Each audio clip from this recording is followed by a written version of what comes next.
Hello everybody, welcome back. Today as well we have got you another video. In this video I'll show you how you can delete Instagram search suggestions when typing. But before that, please do make sure to like our video, subscribe our channel, and yes, without any further delay, let's get started. So what you're going to do over here is simply going to go ahead and open up your Instagram right over here. Then from here you're simply going to go to this profile icon at the bottom right corner. Then tap on this three line on top right corner, and then go to the section of settings. From over here you simply have to go to the content preference. Go to the content preference, and from over here tap on reset suggested content. Then once you have, you can say you will see suggestions about topics that may be different from what you usually see, and tap on next.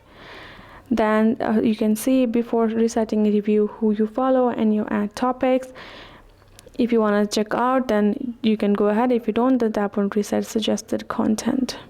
Now there you go, and there you go, you will be able to reset your Instagram search suggestions. So that is it. Hope this video helped. Thank you so much for watching. I'll see you guys in our next video.